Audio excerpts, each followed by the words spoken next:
Hey guys, so Bullhorn Betty. I'm going to wait for a few people to come in. We're outside of the Glynn County Police Department here in Glynn County, Brunswick, Georgia. This is where we know that the initial report was taken from the substation on St. Simon's Island, but we're here at the headquarters this morning, and we're here just to make a presence, just to be seen. I'm not sure if I'm going to do anything. It's, kind of quiet and peaceful out here, but we just want to let people know that we are here and we are fighting for Trent Lehrkamp. We are here. We are I've got my vest on, so any officer that walks in or out of this office building will see that Bullhorn Betty is here, and they'll know exactly why I am here. I am here to advocate for Trent, for the apprehension of the assailants that committed the assault on Trent Lehrkamp. Again, March 21st, what all took place is March 21st in the afternoon, Trent went to go visit his friends, the people that he perceives as friends, which we're learning were never really his friends. But this was not the first situation that he went. So, but on March 21st in the evening hours, his three friends show up to the hospital, to Southeast Georgia Medical Systems. It's a hospital. There's multiple locations in and around the state of Georgia. This was one that was there on St. Simon's Island, and they took him there. Three boys in a white Jeep took him to that hospital, told law enforcement that told hospital personnel that they thought their friend was dying and wanted to know if they were free to leave. The law enforcement, the medical professionals, personnel there ended up getting their names and their telephone numbers in case they had any additional questions. They did tell the medical personnel there that he drank a lot of vodka and took antidepressants. So I don't know I'm glad that they told them what he was on, because when you have a situation like this, hiding is just making it more difficult for law enforcement or medical professionals to help their friend. So I'm glad that they did tell them. Hi, Courtney. Thank you for becoming the newest member. I'm glad they did tell what their friend was on, because that truly did assist in helping the medical team render the proper aid to Trenton, which probably helped save his life. But the problem is we've been wanting to know why law enforcement, I'm at the headquarters right behind me. We're not on St.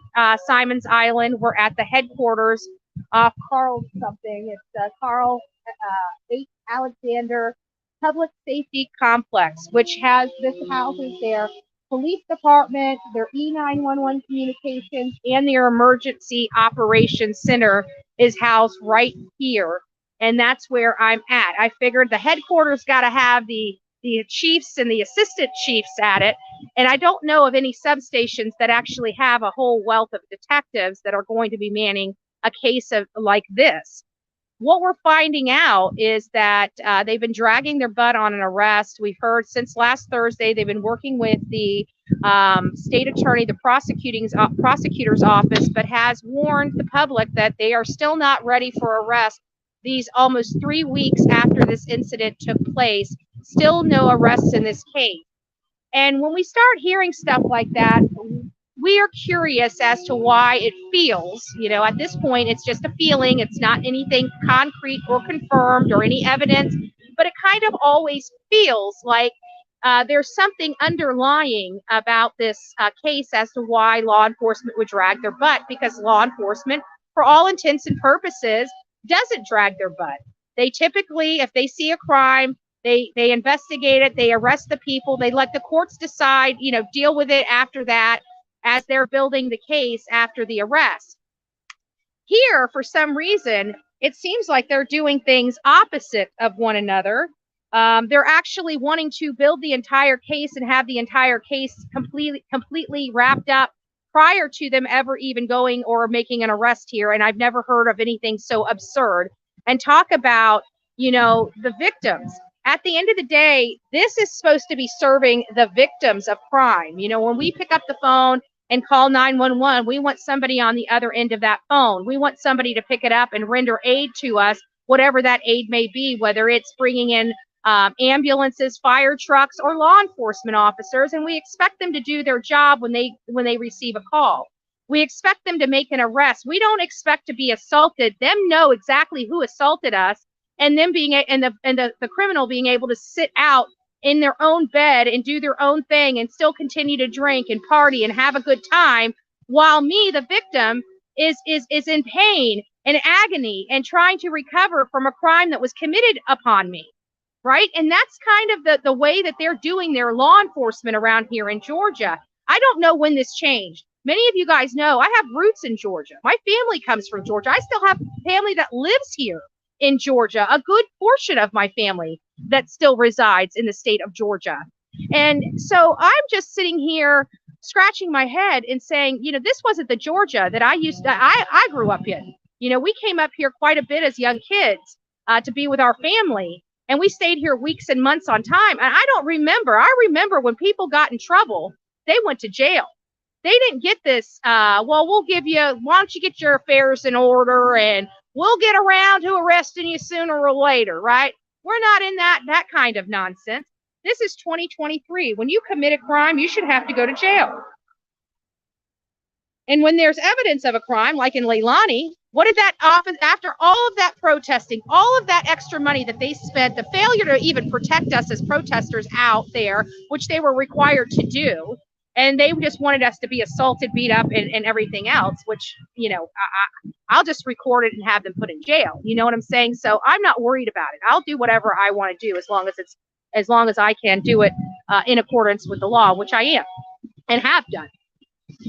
So I'm definitely at odds in all this new law in Georgia, and how criminals can walk free for weeks and months after committing heinous crimes. And then when it does come down to it, we find out that there is a political tie to these people and their politicians. Or in this case, we find out that every kid that's involved, with the exception of one or two kids, are part of an elite group of parents that have a lot of money, a lot of land, a lot of property, great businesses, very well-to-do people. And I keep thinking that this is playing into why they're dragging their butt for Trent Lehrkamp. These parents own landings that stretch for miles as the eye can see. They own businesses. One business has been here since the 1930s. We're talking about generational people, generational wealth, generational privilege, these are the people that are, their kids, their children are the ones that are responsible for this crime. And so I can already hear the back doors of this county spinning like a 7-Eleven store, right? I can hear it spinning. I can already hear the phone calls of these parents calling their political partners. I can see them already reaching out to lawyers and getting lawyers involved and trying to threaten law enforcement. I can already see that. I can already see that going on behind the scenes in my brain because I've seen it before. Now, this is just based upon my experience and have no relevant facts that that's the case. But typically when a child is tortured, somebody goes to jail. That's kind of what law enforcement is here for. So why are we here 3 weeks later with no arrest, them failing to name one person of interest in this case, them constantly telling us we're just trying to make sure that we have all of our stuff covered. We have all our T's crossed and all of our I's dotted, right? That's what we keep hearing. We keep hearing this word salad that's coming out of the mouths of the people that are supposed to protect the residents of this community. But this boy needed to be protected. This boy still needs to be protected. And the people that caused this crime need to still be arrested. So when is that going to happen? Well, we're finding out it's definitely not happening this week. It definitely didn't happen last week. It definitely didn't happen when this crime was committed. And now we're going to be sitting here crossing our fingers and praying that law enforcement right behind me, decides to get off their duff and go arrest the people responsible that left this man almost dead. We are lucky that they are alive. He is alive, rather. And we are lucky that this community is a nice community and people are rising up and protesting in this community peacefully. We also have another case here that leaves a stain on this community. And that's Ahmaud Arbery. Is it Aubrey or Audrey? Aubrey. Where he was killed. It was a hate crime. And the county didn't want to, the city police didn't want to make an arrest because they were white guys. That's a shame. In 2023, well, this didn't happen in 2023. This just happened a few short years ago. But we're well past that era of our country, or at least we should be. And so they had to force law enforcement to actually get off their duff and arrest those men that killed their family member. By the way, the family member was black. The assailants were white. The details of that case were atrocious. And they knew who had done it and didn't do anything about it. Kind of sounds familiar as to what we're dealing with right now, doesn't it? After being forced to take the case, not only were those guys convicted of their crimes, they were also convicted of it being a hate crime. Why does it take this to get this police department to make arrests? That's what I want to know. This is round two, you see, because they already had round one back when Aubrey's case was going on. 72 days it took for Ahmaud Arbery's case for an arrest in that and they knew who did it. They knew who did it. They had evidence of it. They even had a recording, if I'm not mistaken, didn't they? What? They even had a recording of that. Yeah, they even had everything seems a little similar to this case right here. And it still took 70-something days to make an arrest, and they didn't really want to make it. And now we got these young kids that have bright futures that had made a terrible decision. There's children all over this country that had bright futures that made a terrible decision. And guess where they're at? They're in jail serving their sentence like they are supposed to be doing.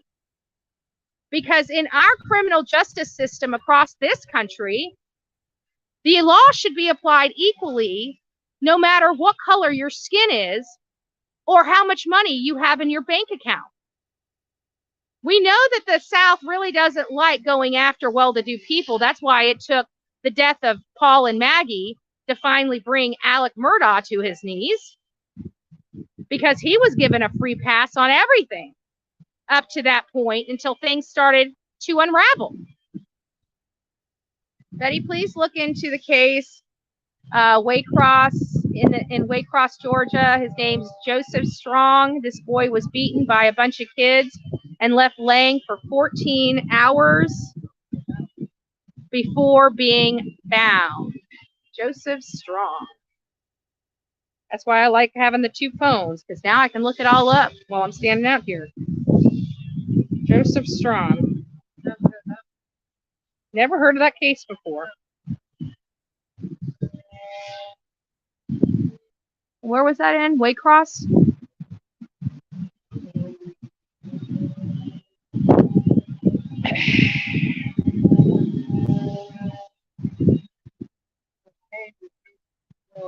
Joseph Strong. Well, might be another case. Huh? Yeah, but I can't find the case.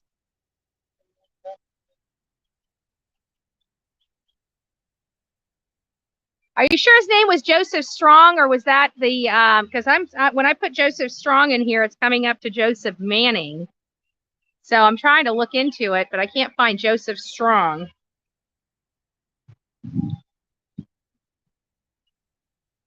Okay, who is Joseph Strong, aka Joseph Manning from Georgia? And what is his story? Involved in a serious accident. Okay. but saved by various serious illness, long time. Yeah, if you can send me that. Who sent that? Nan to all. Oh, that's a sweet name too. Can you go ahead and send me, if you've got a link or something to that case, can you send it to bullhornbetty@gmail.com and I'll take a look at it? Maybe if it's on my way in or out of Georgia, maybe I'll stop by and do some work on it while I'm here. They were cops, right, that did that? I don't think they were cops. I think you're talking about the Ahmed Aubrey case. Let me just pull that up and I'll read you guys some information about that case so you know. There it is, Aubrey. So here's I'm going to go ahead and just read you what the story says. This is not all the information because I read several different stories. Thank you. I read several different stories about this, so there's a lot more information out there, but I'm going to read you the New York Times version of it. What we know about the shooting death of Ahmed Arbery. Mr. Arbery, a 25-year-old black man, was chased by white residents of South Georgia neighborhood. They were convicted of murder and federal hate crimes. The federal judge sentenced two men, and that doesn't tell you, this tells you after the fact. I don't want this. I want the actual case of what really happened, because that's not it. Okay, let's see what this Fox one says, because that's after they've been arrested. I want you to hear about what happened leading to that arrest. They did not want to arrest these guys.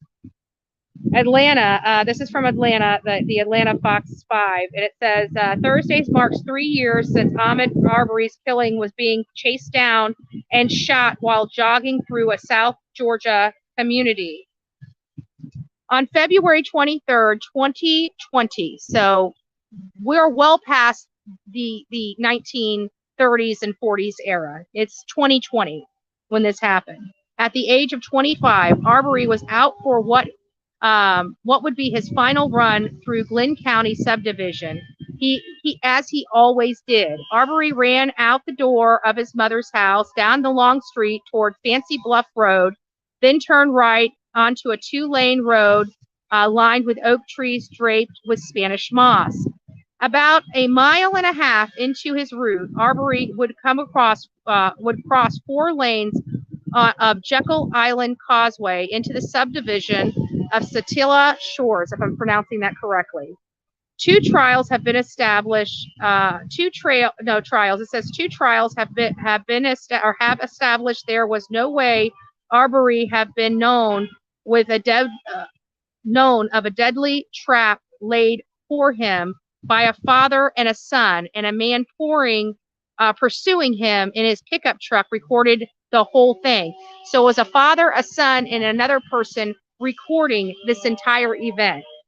That day, Gregory McMichael, his son Travis, and William Rowdy Bryan armed themselves with guns and used a pickup truck to chase down Arbery as he ran past their home on February 23rd, 2020. Bryan, a neighbor, joined the pursuit in his own truck and recorded cell phone video of Travis Michael shooting Arbery with a shotgun. The McMichaels told police they suspected Arbery was a burglar, but investigators determined that he was unarmed and had committed no crimes. No arrests were made for more than 2 months until the graphic cell phone video was leaked online. So they weren't arresting anyone until somebody had the balls to leak that video. And then they had no choice. Kind of similar to what we're dealing with this Trent Lehrkamp case. Lots of similarities in this. Lots of similarities. Leaked online, and Georgia state investigators took over the case from the local police. So the state actually stepped in and said, you guys are covering shit up. We're taking over this case, and they took over the case. Arbery's death I can't pronounce that, far beyond Brunswick as protests erupt across the country over the killing of unarmed black men such as George Floyd in Minneapolis and Breonna Taylor in Kentucky. A cross with flowers and a letter sits at the entrance of Stilla Shores neighborhood where Ahmaud Arbery was shot and killed May 7th, 2020 in Brunswick, Georgia. In February 2020, a federal jury, I think they must mistake that, did a typo on that, because in February 2020, a federal jury convicted McMichael and Bryan of violating Arbery's civil rights, concluding they targeted him because of his race, and all three were found guilty of attempted kidnapping, and McMichael's were convicted of using gun in commission of a violent crime. In the hate crime trial, prosecutors fortified their case that Arbery was killed and the motivation was racism by showing the jury roughly 24 text messages and social media posts in which Travis McMichaels and Bryan used racist slur and made disparaging comments about Black people. More than 2 years of criminal proceedings against Arbery's killers concluded in August of 2022 as U.S. District Court Judge Lisa Goodby Wood sentenced McMichael to life in prison, Bryan to 35 years in prison after their February conviction of a federal hate crime charges. All three were already headed to state prison after being found guilty of Arbery's murder the year before. Last year, the state of Georgia declared February 23rd Ahmaud Arbery's Day to mark the gravity of his death and subsequent criminal and federal cases. So while Trent Lehrkamp is not a Black man, and he's also white, and the assailants are also rich white kids, it kind of gives me a sour taste in my mouth, because clearly this is not what this county is above, right? They play these politics, and clearly they have some problems right here in Glynn County when they allow murderers of an innocent Black man to go free, and they were only forced when there was a video that surfaced about their incompetence or unwilling to arrest the white guys that gunned down an innocent Black man. And this is all done in Glynn County. This is right here. This is a recent case of racism. So what is that telling me? Again, I don't know what the political leanings of these people, and I don't care if they believe in everything I do. I don't care. The bottom line is a child, somebody's brother, somebody's son is fighting for his life. Thank God he has been taken off the ventilator, taken out of ICU, and now in rehab for recovery that's going to be very long for this man, and he's got a long road ahead of him at this time. I am here because I am tired of a two-tier system in this country. The elites get to do stuff that they want to do with no accountability. All they have to do is have the right political party to be putting their money toward, and they will be good to go here in Georgia. So am I sniffing corruption around here? Unfortunately, I'm starting to smell something, and it doesn't smell good. And it's not because I'm sitting in front of Glynn County Police Department either. Something stinks to high heaven in here. And I tell you, you guys know that this is my last day here for this tour. I've got to be back into Florida on the 15th. If he's not arrested, by the time I help my best friend, I'm coming here and I'm renting a place for a month. And I'm going to be out here every day. And I'm going to let these officers hear my voice and hear the voice of other people, because when we hear stuff like this is disheartening to me.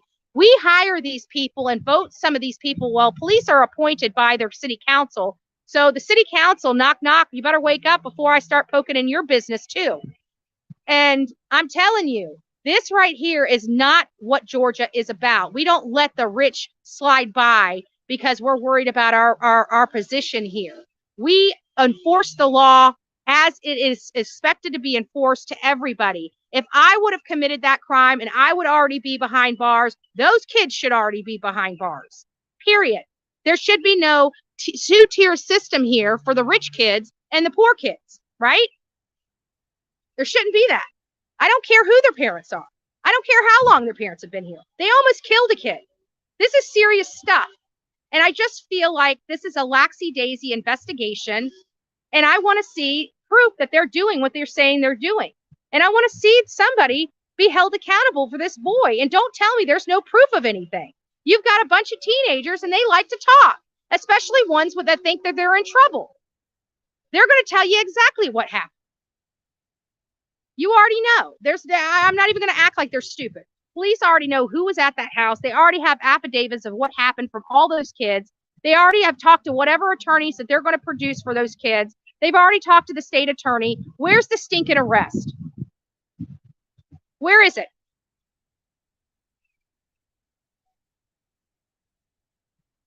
Where is it?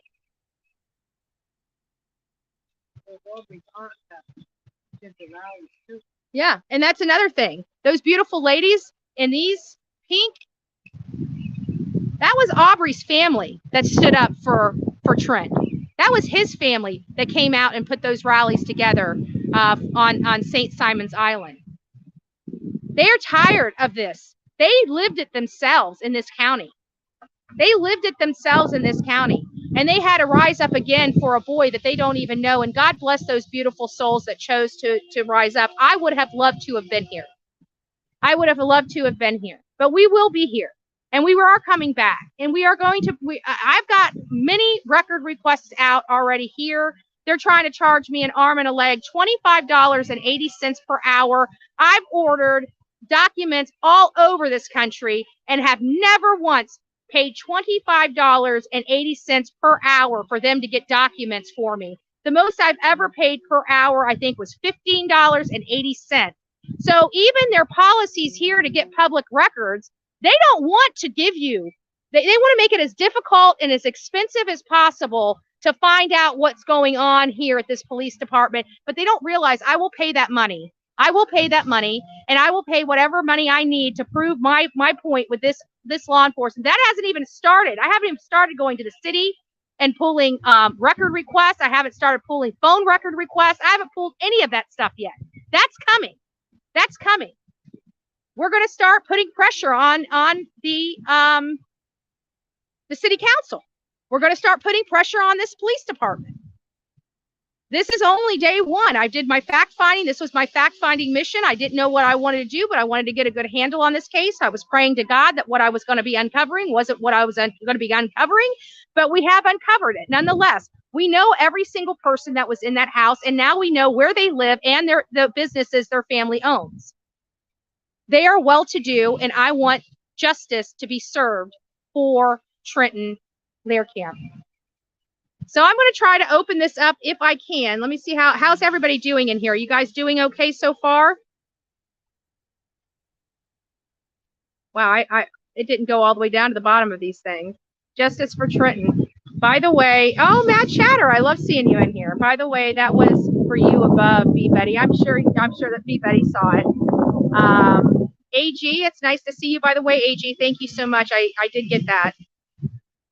Trent is only 19. Can his family not press charges against the friend? Oh, the case has been open.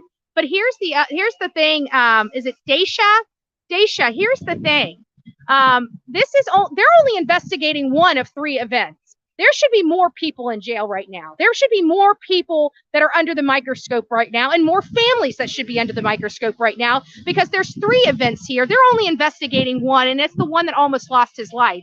They're not investigating the assault that left him bloody and a huge laceration over his eye that needed stitches. They're not talking or investigating the first incident where he was also tortured and came back. And his father says every time he goes over to the Struthers house, the party house in St. Simon's Island, every time he goes over there, he comes back and he's never the same again. He's beaten up, he's tortured, he's humiliated, he's treated differently than they are treated. And this is the kind of people that these elitists are raising around here. It's getting a really bad taste in my mouth. And believe me, I came from a silver spoon myself. I came from a silver spoon myself, but we didn't have two-tier justice systems where I came from. So when I got in trouble, I went to jail. That's how it rolls. And I have to go and fight. And you know what? Sometimes they were right, but sometimes they were right, but they were mostly wrong in my arrest. And they had to explain that to a judge. But still, do you think that for me, they said, oh, well, you know, Betty, let me sit back. Let me talk to the state attorney before we put these handcuffs on you. Why don't you go home for the next couple weeks, and we'll let you know if we need you to come on down to the jail and spend a night or two here so we can charge you. But don't worry, Betty, just go on home, you know, kick up your feet, cook yourself a dinner, pop a beer, enjoy yourself. We'll come around to you here in a little bit. Do you think they did that to Bullhorn Betty? Of course not. Of course not. And I didn't even violate the law in many of those arrests, which really sucks, right? But do you think that they worried about having evidence when they arrested me? Because clearly they didn't even have the evidence to justify the arrest. That's why it was thrown out of court. But that's okay, right? That's okay. They still arrested me. They didn't take 3 weeks to get those cuffs on me, and they let me deal with it with the court system, not having them tried by the police officers. See, this is not the courtroom here, right?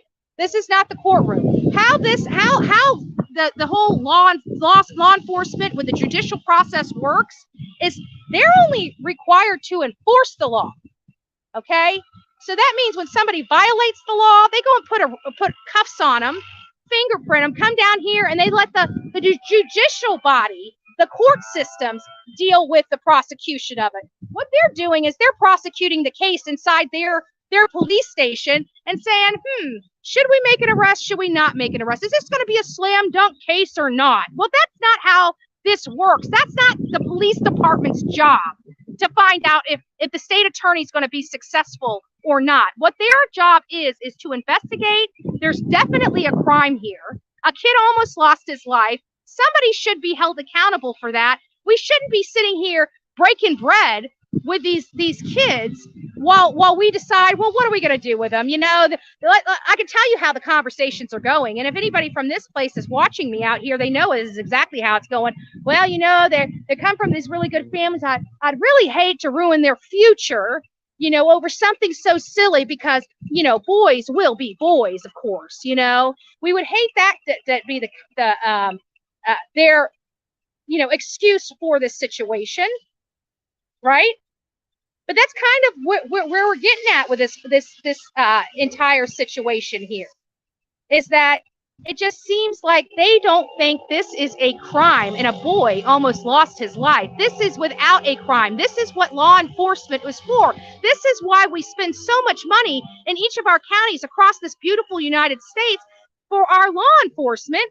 So it works for us when we pick up the phone and call. This is not the judge or the jury. You don't prosecute the cases here. So whatever you're doing, needs to come with a bunch of handcuffs. So we need to have. I've counted about 7 people at that house. Now, granted, the only people I saw were the guys, right? The 4 guys. Not the 3 girls in that photo. So while the girls were probably drinking and laughing and having a good time, I don't think they were the ones that actually force-fed a tube down Trenton's float. I believe it was one or all of those 4 boys that were so happy to take that picture behind him when he was unconscious and taped to a chair. This is a man that couldn't move. Let's talk about what they did to him. They held him captive, right? If you really want to break down the Georgia law, they held him captive. So therefore, kidnapping, you could really do this. So we have proof of them holding him against his will because they taped him to a chair. If that doesn't meet the requirements for, you know, keeping somebody against their will, I don't know what does. He was taped to a chair, first and foremost. And if the parents were home when he was taped to the chair, they're complicit in this. And I don't care about their net worth or how long their generations have been in this county. I could care less. It's not my problem. It's not law enforcement's problem either. Law enforcement's problem is not looking at the background of these people. It's when they see a crime committed, they make an arrest. That's what law enforcement's job is to do. I can guarantee if the situation, the shoe was on the other foot, and I was the one that tied this boy to the chair, and I was the one that shoved a tube down his throat, I guarantee we wouldn't be 3 weeks later still talking to the state attorney about charges.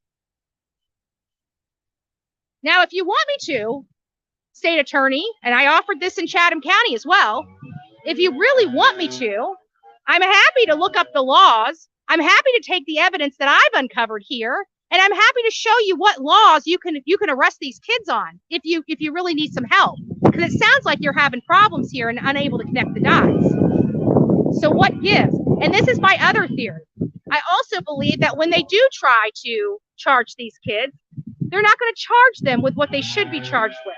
They're going to charge them with lower and lesser crimes so that they don't have to, again, be held accountable for their disgusting actions. And again, this wasn't their first time. 11 calls at that house in 8 months. 11 calls. A girl that has been shot with an Orbeez gun, a gel-filled gun, and trust me, those hurt. I have been shot with a paintball gun, and I'm telling you, and it was from a cop that lived in my my apartment. I was probably, I want to say 19, maybe barely 20. It was before I even went to bars or anything like that. And we were really good friends with this sheriff. He was boot. He was new to the Manatee County force, and we were at the apartments. And so we screwed with him, and he screwed with us. And he took that, and it had the NOS canister on it.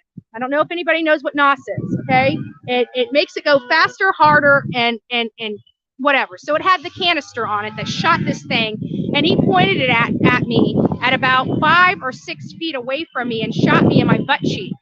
I will tell you that my butt cheek and down my leg was purple, and we're talking about a huge piece bigger than my face from that little paintball gun. It was very, very painful, and it took me weeks to recover from it. Now, he did apologize to me. It was all in fun. It's not like I called law or thought he was, we were horse playing. So in all fairness, a lot of it, if I got hurt, that was my fault, right? Because if I didn't engage, I wouldn't have been in the position to get hurt. He didn't tie me down to a chair. He didn't chase me down a road to shoot me. We were all out there horse playing. So there's a difference. This boy was taped to a chair,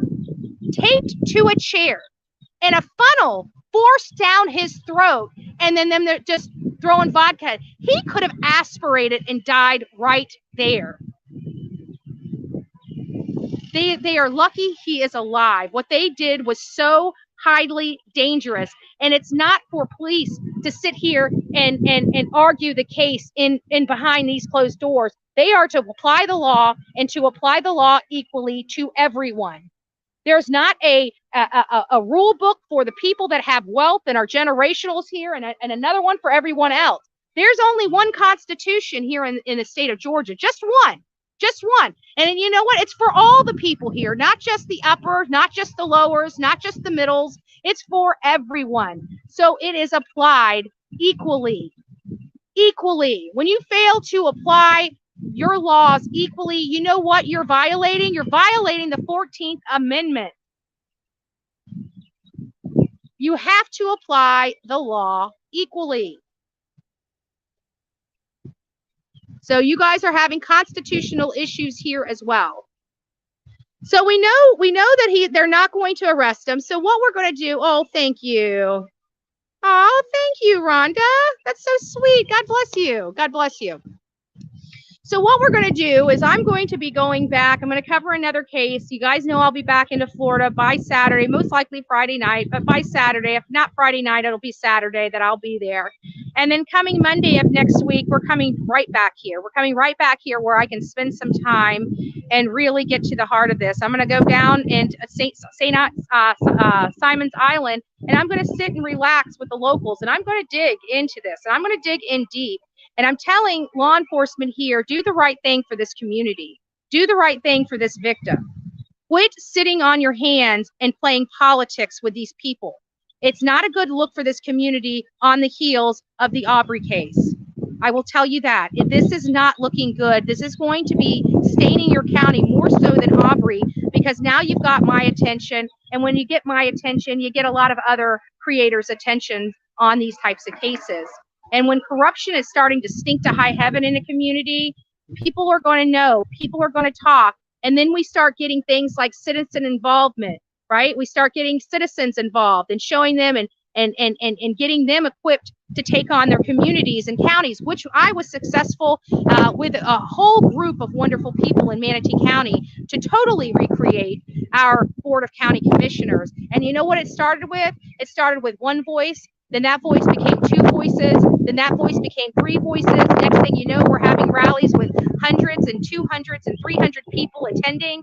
Now we've got people in our school board meetings. We've got people in our city council meetings. We've got people in our Board of County Commissioner meetings. And we have really reined this kind of garbage in our county. So it is doable.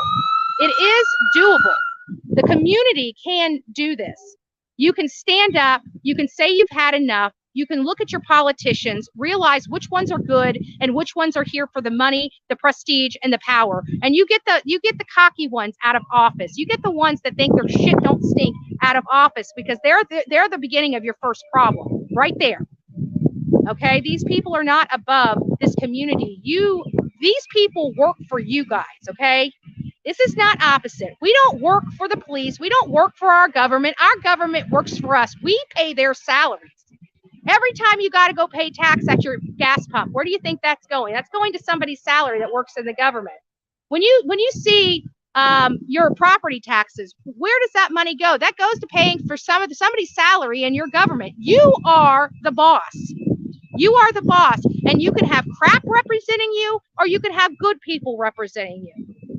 And when you have corruption like this, where they don't even want to prosecute a white men that have brutalized a black man in this era, and it takes a leaked video of what happened to finally get the state to take over, that is an embarrassment on a community. That is an embarrassment to the hierarchy of this county. And that should be a very, very, very big embarrassment for this police department. Now, I have heard, don't know if it's true, because again, I haven't confirmed it, nor have I looked into it, that the person that was behind this, the person in charge at the time of Aubrey's case, is no longer here.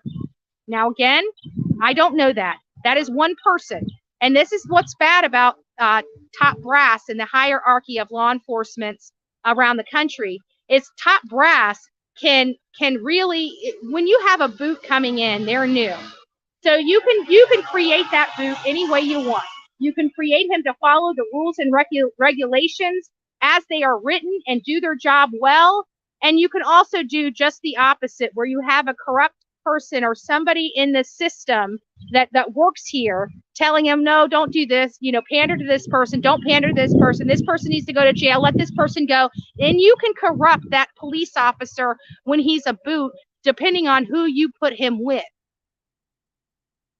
Depending on who is his training officer out there on the road. It makes a difference in that officer. So and why I'm telling you this is just because the top brass that may have been removed, again, that's allegedly, I haven't confirmed it or corroborated it, but there's still all the people under him that were getting trained improperly that now have all those bad habits and are now still here when new boots come in, creating those bad habits on them as well. And those are the things that do happen inside this. I've seen it with my own eyes. These are from that's why I have to say allegedly and supposedly, because I didn't look into this. I've been looking into the families and the parents and the money. And you know what we always say, follow the money, right? Follow the money. And that's what I'm doing. Do I think that these officers got a payday to try to put this away? That's not what I'm talking about. I don't see that. There's no evidence of that. There's nothing that type of level of corruption going on here. It's more name. It's more support, political. It's not a cash payoff to hush hush. It's not something like that. Now, we've seen that before too, which is a little crazy, right? Because law enforcement, that's a big no-no. But that's not what I'm finding here. I want to make sure that we're very clear on what we're talking about here.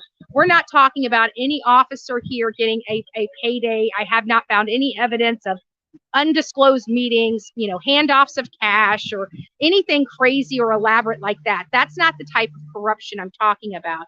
What I'm talking about is in these communities, you know, you have people that have money and you have politicians that need to be reelected.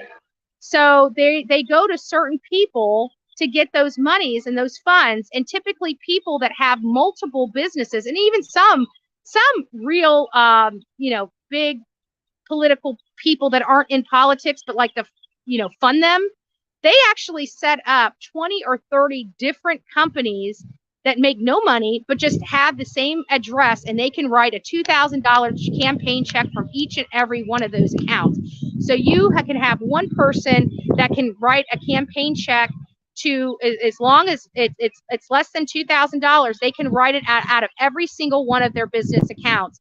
So one person could technically, depending on how many businesses he owns, donate $100,000 to one person's campaign. And then on the flip side, do the same thing for another politician that they like. These are the kinds of campaign things that I'm not seeing that they have multiple businesses. I'm seeing there's a limited amount of businesses each of them own, but I did want to give the clarification on what I'm talking about. This appears to be me more name recognition type of corruption than like payoff type of corruption. So they know that these are prestigious families. They don't want to rock the boat. You know, they're good, wholesome families in their community. They're just raising, you know, terrible young adults.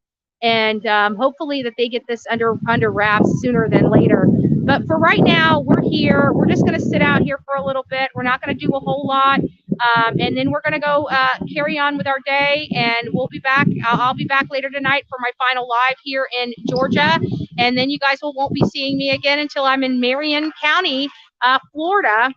We'll be back in Georgia across state lines, hopefully, if everything works out, on Friday to do the Leilani trial. Not sure if I will be here for it, but I am. It is on my radar. And if everything is wrapped up in Marion County, because Marion County don't play. Me and the law enforcement in Marion County are like BFFs, right? They do their job. They apply the law equally, and they get scumbags off the road. They don't sit there and call their mommy, oh, I'm sorry, the state prosecutor, to ask him, Mother, can I make arrest now? That's not how our judicial system should ever work. Not in a crime like this. There's overwhelming evidence that a crime was committed, and they're still dragging their ass on it, and we want to know why. And hopefully the assistant lieutenant can explain that to us. We realize he's in a big pool, but he looks like a decent guy. But there's some kind of pressure. There's pressure on him. There's pressure on him. There's pressure from the community to do the right thing. You notice I said that, do the right thing, right? But there's also pressure on him to look the other way. And that pressure is coming from higher ups. And it's because of the ties that these families have in this community. And I have a problem with that. So, all we can do is do record requests and expose what we find. That's all we can do. We can't make them change. We can't make them do a better job. We can't make them do their job. All we can do is expose what's going on behind the scenes. And maybe with enough community outcry, maybe, just maybe, we can get, Trent's assailants behind bars. So at the end of the day, guys, I just want to tell you, God bless. Thank you for everything. I'm trying to decide whether I'm going to keep this running live or not, but I've got other things that I need to be getting done today. So I'm not sure if I really want to continue live. I've made my point. They know I'm here, and we will be back next week. And when I come back next week, we're past the the fact-finding mission. At that point, it's going to be more of an action type of mission. It's going to be more pressure being applied, and I don't want to do it. It's not something I love doing. It's not something I'm comfortable doing, but I just want justice for this boy. And when I start seeing these families and thinking that they're allowed to sleep in their bed while this man is struggling in rehab facility and still nobody is arrested, and this man has such a long road to recovery. And it just seems like law enforcement really doesn't care about him. They care more about the wealthy kids that did this to him than they do about him. That's just what I'm feeling out here. Hopefully I'm proven wrong. And I love being proven wrong with this respect. You know, I love somebody proving me wrong when it comes to stuff like this. So hopefully they'll prove me wrong. But until next time, guys, be safe and kind to one another. We are definitely advocating for Trent Lehrkamp, and we are demanding justice right along with many of the voices here in the community that are demanding justice and somebody be brought to jail. This has gone on long enough. There's enough evidence. We're not stupid, and don't play us for stupid, because that's when I start getting really upset. All right, guys. Peace out and God bless.